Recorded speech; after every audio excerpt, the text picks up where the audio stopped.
punching bhikkhus was not something that Fred Sykes normally did. On the contrary, he thought that he liked bhikkhus. In fact, he liked bhikkhus so much he had plans of going off and becoming one. Unfortunately, during a question-and-answer session at the Willesden Green Vihara, he had got so overheated that he punched one of the bhikkhus, and that was it. Now, all phenomena arise depends upon conditions.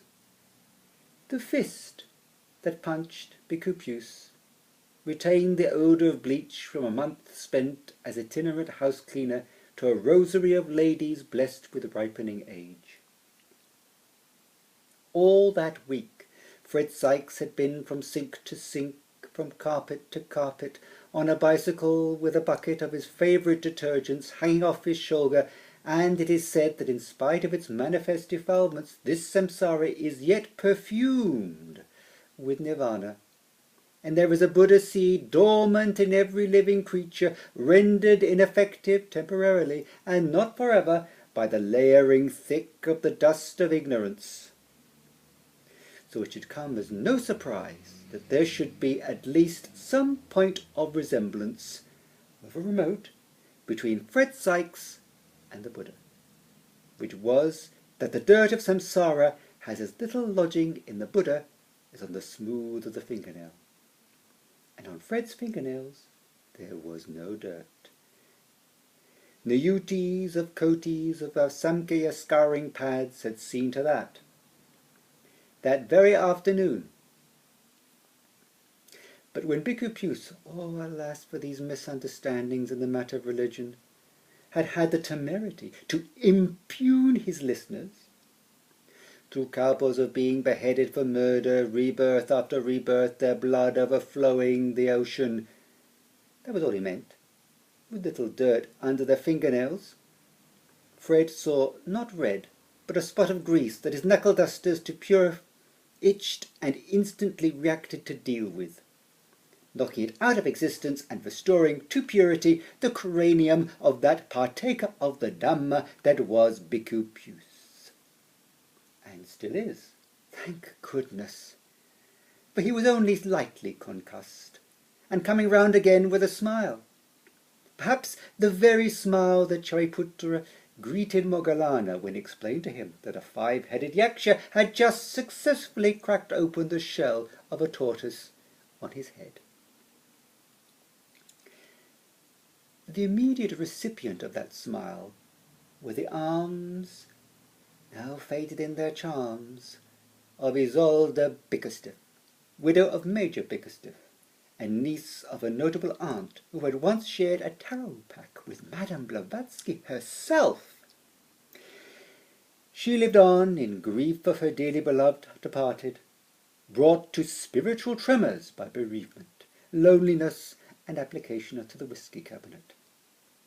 She sojourned in reduced circumstances, though not so reduced as to be bereft of a house cleaner, nor so reduced in herself that she was not sensitive to the divine discontent transcending Ajax in the strong arms that cleaned and scoured for her.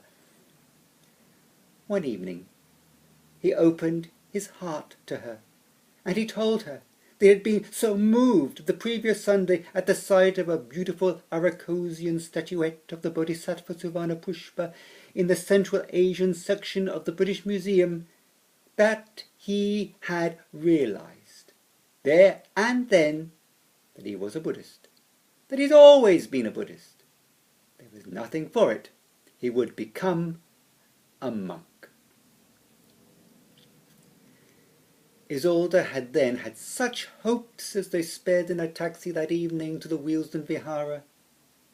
But there, in spite of all her hopes, Fred Sykes had made contact with Bhikkhu Puce in a way that she had not accounted upon, and had entirely forestalled her. For it had been her intention to throw behind Fred's spiritual career whatever resources or connections she could lay hand to. She'd even made up her mind to pay for Fred's passage to the mystic East to do the proper business in Thailand or Sri Lanka. She sat there, returned from the question-and-answer session, turning and twisting the handkerchief that had mopped the contusion on the bhikkhu's head, as she turned over and over in her mind what could be done for Fred. Fred slumped against the wall, fingering the dust he had abandoned just before the whirlwind trip to Wealdstone. "Oh, well, there goes my spiritual career," said Fred, attacking a settling of dust on the satinwood finish. "Not necessarily," replied Isolde, as inspiration began to warm her, genial as the whisky glass that twinkled before the fire. "I'm not making it up again at the Vihara." "But, Fred, it was you who punched the bhikkhu in the first place. It is a comportment to which bhikkhus like Bhikkhu Puce are seldom accustomed. It is simply not done." Fred seized the fat, fluffy cat and squeezed it like a tube of toothpaste. "Oh, do leave Astrea alone, Fred." "But let me think, let me think." "I'm not going back to that Vihara. I hate bhikkhus." "But, Fred, if you hate bhikkhus, how will you ever become one?" "Never, never, never, never, never." And that was that, for the time being. Isolde Bickerstiff was not one to be put off so easily. She made a tea-time visit to her medium friend Eliza Crumb. Over the crumpets her friend pushed into her hands a life of Rasputin. It was her way of telling her that spiritual mentors could come in all shapes and sizes. She wrote back later on a calling card that being a bhikkhu was not going to be Fred's thing. Then what was?